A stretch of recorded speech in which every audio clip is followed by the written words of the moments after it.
So, Michael, thank you so much for joining me. My pleasure. To chat about your first novel, Yeah. The Empire. So, The Empire is all about the theatre, the love of theatre. The characters in it love the theatre. How much is all of that your love of theatre? Oh my God, 100%. This is a love letter to the theatre.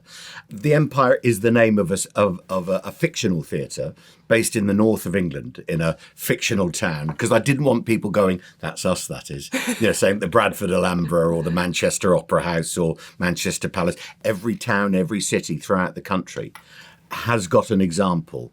These beautiful theatres, some still very much thriving, functioning theatres, some of them bingo halls, some of them car parks now. But where I've set the novel in the 1920s, absolutely thriving. And I've been fortunate enough to work in so many of these places throughout the country. And I love them. The atmospheres inside them, the people that work in them. And so, yeah, it's a love letter to those and to the people who work in the industry. Yeah, your character Jack has this immediate moment of, I love this. Do you have an immediate 100%. moment? What was yours? 100%. I remember going to see Jesus Christ Superstar. I've been taken to the theatre a lot by my mum and dad as a kid, to pantos, and they were involved in amateur dramatics and so on. But we came up to the West End to see Jesus Christ Superstar at the Palace Theatre in Cambridge Circus in the West End. And it's the theatre that I eventually did Les Mis in, and The Woman in White in, and I've done a number of shows there.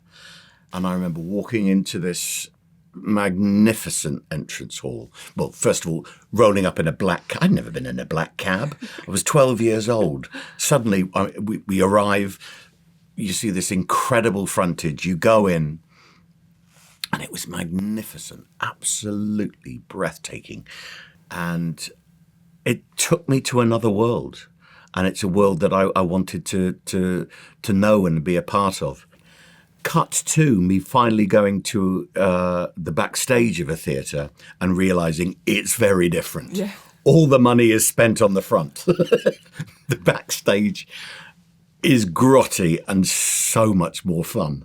I loved it. I loved the atmosphere, the wings, the dressing rooms, the weird smells, the people. So I wanted to try and recreate the atmosphere of working in a theatre, of having that moment where the character of Jack, he's drifted for he had a rough war, he's drifted for 4 years, doesn't know what he wants to do. A series of circumstances lead him to go and see if he can get a job in this theatre. And he walks in as a dress rehearsal is taking place. And he just loves it. He just gets it and wants to know more. Part of the attraction is a young lady that he meets backstage called Grace. That's part of the reason why he wants to be there. But he finds his tribe. It's what happened to me. I found mine. There's a character in there who suffers with some really bad stage fright. Yeah. How much... That is me. That is you. That is me. That at that moment, or what happened to character Billy. He is a young man, a musical star. Has been doing it since he was a kid, and is kind of the prince of the musical, prince of varieties, and has a charmed life, much like myself when I was doing Les Mis. And then he suffers anxiety and stage fright and panic attacks. And literally, over a period of time, as they get worse and worse, he walks out of the theatre and he never comes back. He cannot face it. The joy is sucked out of what he did. And he leaves everything behind him. And that's pretty well what I did. When I was in Les Mis, I went through the same... the same anxieties, and I try and explain what that feels like physically, to be on the stage with an audience in front of you and to suddenly lose your confidence, to have it's almost like an out-of-body experience, to have that voice going, who are you kidding? You don't know what you're doing. You're not in control of this. So you're not, the danger is to not be in the moment. And I wanted to explore that with this character of Billy. Yeah. And peppered throughout the book are things, actual conversations I've had with people. Some people might recognize themselves in there. I won't admit it because I don't want to get sued, and I like my friend. But there are characters, there are occurrences, because this is what I know. This is my world. Yeah. And I really want to share that with people. And you didn't sort of start your career, drama school wasn't like, I'm 16, I know I want to go to drama school. 100%, quite the reverse. Yeah. I'm 18 and I've been involved in youth theatre and school productions and went to the theatre regularly. But it kind of never occurred to me that I could make a career in it and I could actually do this or learn to do it or try to do it at least. And I was in the car with my dad. And now Dad wanted to be an actor and his parents were not encouraging. Mm-hmm. He went into the automotive trade, which is where my granddad worked. And so I'm sitting in the car with my dad and he goes, what the hell are you going to do with your life? You're about to do your A-levels. God knows how they're going to go. Have you any ideas? And I'm pretty quick. And I looked out the window and I saw a for sale sign. Man & Co. was the company. I went, yeah, I really want to be an estate agent. He went, okay, well, if that's what you are thinking, that's fine. Bugger me, a week later, he'd got me an interview with the managing director of this company. I'm going, what? No, this is not my life. This is not what's meant to happen. And, Kismet decreed that I was in the Surrey Youth Theatre. The lady who ran it, a lady called Kay Dudney, had kind of spotted something in me. And she said, I think you should go to drama school. I think this is something that you would benefit from doing. And I think you're good enough. Never looked back. Yeah.